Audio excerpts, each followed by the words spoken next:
Hey everyone, and welcome to the channel. So today we get to take a look at the 2022 Toyota RAV4 XLE.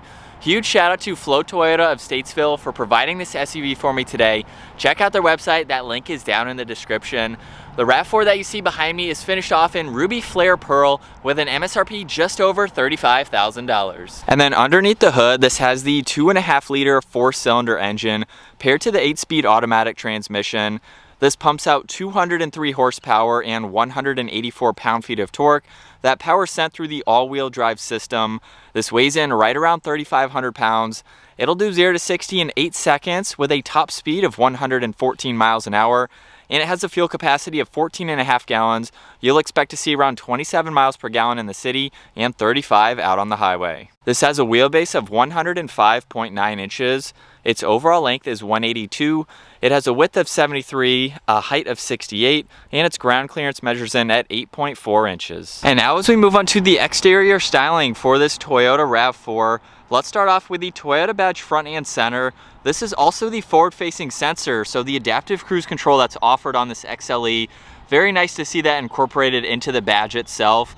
And just underneath that for the grille, there's a lot of cutouts to provide cooling to that engine, but this also has kind of a 4Runner vibe to it with the upper section of the grille. So if you've seen the latest generation for the 4Runner, to me it has a very similar design, and I think it looks really good for this RAV4. Now this also has LED headlights and LED DRLs. The turn signals are nicely tucked up on the inner side of that housing, and they also have a sleek design to them running towards the quarter panel on the side there.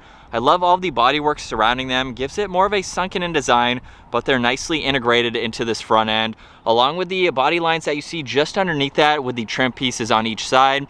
And there's even more cutouts in the very lower section where the front end is finished off in plastic there, but there's cutouts to provide additional cooling if needed. And there's really nice lines that run down the hood. There's almost a U-shaped design going from one side to the other, just to tie it in nicely. So for the side on this XLE, this has a set of 17-inch wheels with that 5-spoke design. There's more of that plastic trim for the fender arches as well as the lower side skirts. Now this does have body colored side mirrors. They do have the integrated turn signal, and this even has a sunroof up top. This model even has the roof racks, which are finished off in gloss black. There is some chrome trim for the upper section of all the window trim. And it has a nice design to it with the rear end. You can see that black portion just behind the rear glass. And then as we make our way to the rear, this does have a body colored spoiler. The integrated third brake light is also located up top with the wiper blade in the lower section. So that gives the driver better visibility from the driver's seat. There's a trim piece on each side to blend in nicely with that rear glass. This also has a backup camera, no LED taillights, but they have a nice design to them with some more of that bodywork surrounding them, just to tie in with the front, of course. And then the entire lower section is finished off in that plastic trim with the dual exhaust on both sides. So with the exterior wrapped up, let's move on to the cargo space. I can hold the button on the key fob or use the button located to the right side of that backup camera to open up the power liftgate. And with that open, for the size of this SUV, there's actually a lot of space with the back seats up. This model currently has an additional mat where you can see RAV4. There's tie-down hooks. There's even a 12-volt and a little bit of storage on that passenger side. And then if I lift the floor up, you can see the spare tire. You could use this for additional storage if you needed. When you fold the back seats down and even remove this cover, you can see just how much more practical this smaller size SUV is. So you can definitely fit in a lot of items if you need to. And with the power liftgate, you can either use the button up top or you can hold the one on the key fob. Either one will automatically close that rear liftgate. So that's really convenient to have. And as we move on to these back seats now, you'll notice for this model, we have the beige interior paired with this exterior red is a great color combo. It's on the upper section of the door panel. You'll see there's a trim piece that wraps around the grab handle. It's just above that release handle as well. RAV4 is down in the speaker cover, which has a cool pattern running throughout it. There's a little bit of storage just underneath that. And then moving on to these seats, they have a great design to them. At 5'10", I can work my way into the back, where this even has the all-weather floor mats for the backseat passengers with Toyota right in the middle. You'll see 2 USBs just above that, along with 2 air vents. There's also a storage area behind the passenger seat. And as far as legroom goes, at 5'10", I have plenty of room for my feet and my legs. and about 3 or 4 inches above my head. Now I do have this one side all the way reclined, so hopefully you can see there's a little bit of a difference, so you can kind of slouch back just a little bit and enjoy being in the back of this SUV. So it's definitely very roomy for your backseat passengers. Now right in the middle, if I fold this down, we have the armrest and 2 cup holders if you need to use it, and a good amount of visibility. Even with that bulky pillar, you can easily see around it. So I like the back seats for this RAV4. It's definitely usable for full-size adults. Now for the driver door panel, it's finished off just like the rears. We have all of the window adjustments along with lock and unlock, side mirror adjustments too.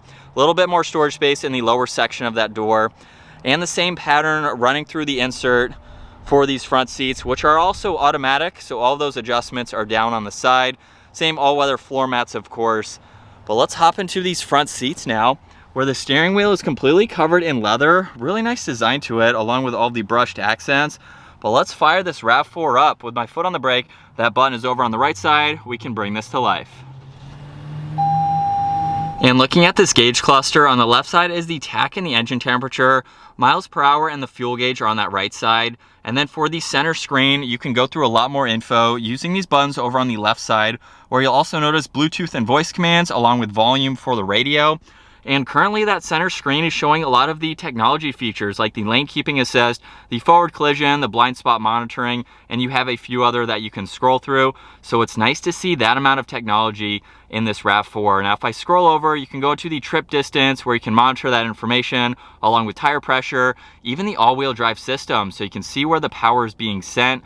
I can scroll over again, you can look at the adaptive cruise, and then you can go through your miles per hour, distance till empty. You can look at some averages as well.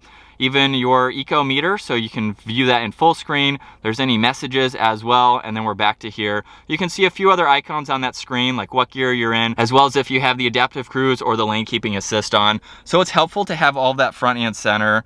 You'll see over on the right side, there's the distance pacing along with the lane keeping assist. You have mode and tuning for the radio along with other cruise control settings. And then over on this left side, there's actually a small compartment with a little bit of a lip. You could place your phone, maybe your key fob, any smaller items you may have. Underneath that, there's a dimmer switch for the gauges along with the automatic headlights, the defroster for the rear glass. This even has a heated steering wheel, and then you can open and even close that power liftgate.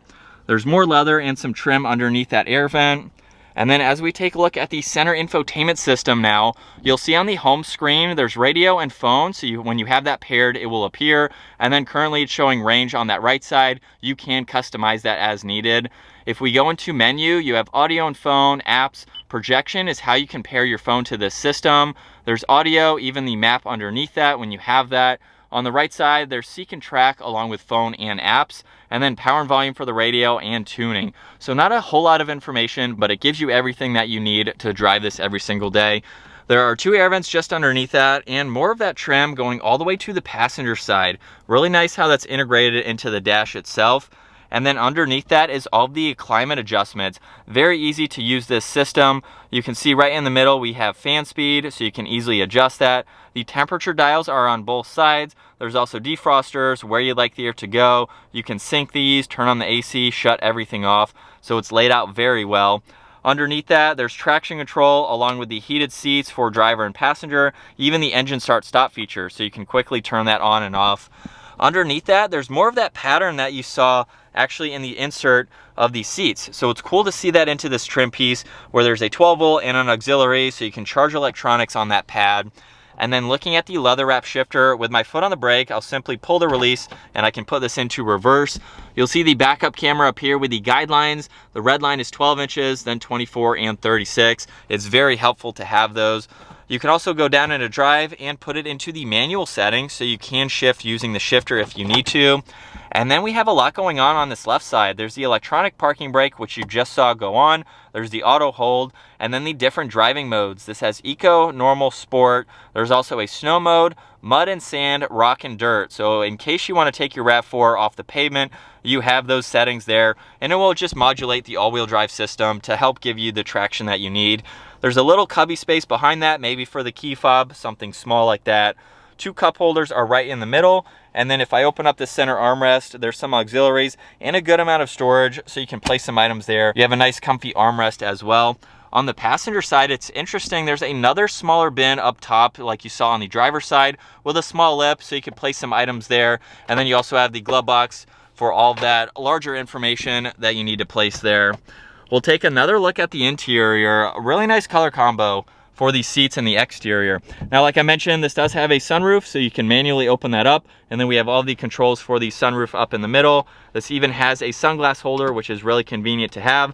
And then the dome lights are just behind that. As we set off now behind the wheel for this 2022 Toyota RAV4, it's been a while since I've been behind the wheel of this SUV, and I like it. I have a lot more experience behind the wheel of the 4Runner, which is a little bit larger of an SUV, a little bit more capable for off-road situations, if that's something you're interested in. However, with this RAV4, it's pretty cool to see mud and sand, rock and dirt. I don't think this RAV4 is going to be seeing off the pavement too often, but if you want to take this camping, you're going down a gravel, dirt road, something like that, you have an all-wheel drive system, and you have a few different modes there that can help you get down the trail. Toyota's logo can go places or go anywhere, and you could probably do that with this RAV4, which is awesome to see. They do make a TRD version for the RAV4 if you want something a little bit more focused for that. But let's put it into sport mode now. There's really no changes in the gauge cluster or anything. You can feel a little bit of the throttle input, and with a slight acceleration there, we are up to speed. The driving modes really just modulate the throttle. So eco mode, it's gonna be less of an input in the throttle, so you might have to push it a little bit harder compared to sport mode, where you just tap it and you kind of feel a lot more responsiveness. So it's nice to have those different modes just depending on how you're driving this. And overall, I think this is a really good SUV, especially for the size. You have a lot of storage. You can fit people in the back. It's a good all-around daily driving type of SUV. And along with that is visibility. As I make a U-turn there, it is really easy to see in all directions. I love the amount of glass. I love the small corners in front of these side mirrors. Gives you that much more visibility, which is of course great. You can have this in parking lot situations like I just was and be fine, especially with the small footprint that this SUV has. As we merge out into traffic now, we're still in normal. And a mild acceleration there, not the quickest SUV, you know, it's not performance oriented by any means, but you can get out, merge onto the highway into traffic like I just did. And aside from that, it's a pretty solid car. Very quiet for the 40 or so miles an hour that I'm going. So out on the highway, I think it would still be pretty comfortable. Toyotas drive very nicely in my opinion. I have been able to drive a few. The 4Runner is the closest competitor, I'll say, sort of to this RAV4 that I've had the most seat time behind the wheel of. And I like how that drives. This is going to be very similar. And I do have a Tacoma, so I've been around the Toyotas a good bit. But this is nice. I like for the money. You get kind of a simple interior. Toyotas are known for having, I'll say, a basic interior. It gives you everything that you need. We have the large temperature knobs here, so that way if you're wearing gloves in the winter, you can easily rotate these. And I know that they have a lot of design elements like that in some of their other models. 4Runner, for example, has large knobs, and that's for colder climate conditions. We have the big knobs underneath that, so you can easily get the heated seats going if you have gloves on, something like that, and push all these buttons. So it's very user-friendly, very simple, but functional. But I love the technology that this model has. The XLE is more on the top of the line for the trim levels for the RAV4. So this has the distance pacing, adaptive cruise, all of those technology features, all of the blind spot, the pedestrian. So it's nice that you get all of those features. Obviously, if you want the XLE trim level, you can get some of those in the lower trim levels if I'm not mistaken. But this is a nice place to be. This is something that you can drive every single day. You can rack up hundreds of thousands of miles. Toyotas are known for lasting a long time. So if you're buying this 2022, most likely you will still have it 10 years later. We have the lane keeping assist there to be helpful. You will have this 10 years later, maybe even more. My dad is a perfect example of that. He has owned pretty much all of his Toyotas for around 10 years before he gets the next one. And it's interesting because Toyota usually updates their models every 10 years. So for the 2022 year model in 10 years, obviously that will be a different model or an upgrade, but this won't be outdated in 10 years because for the last 10 years, it's basically going to be the same with some cosmetic changes here and there. So that's also a plus. It won't look outdated and you can keep it for a long period of time, which is pretty awesome. Everything else is very nice. All of these materials, we do have some plastic on the upper dash there, but we even have this upper section here is not black plastic. It might be plastic behind it, but it is covered in the same material, same color, I should say, as the seats. So it gives it more of a premium interior for it, which is great. And let's slow down. We'll put it into sport mode so you can see that change again. We have eco green there, sport mode is red. One last acceleration for today. With a mild acceleration, it jumped in the RPM there, but we're up to speed. So it's pretty adequate for the engine that is available in this model. But I think that is going to wrap it up for this 2022 Toyota RAV4 XLE all-wheel drive. Once again, huge shout out to Flo Toyota of Statesville for providing this for me today. Check out their website, give this video a huge thumbs up if you enjoyed it, and consider smashing that subscribe button so you don't miss out on our daily uploads. I will see you all in the next video.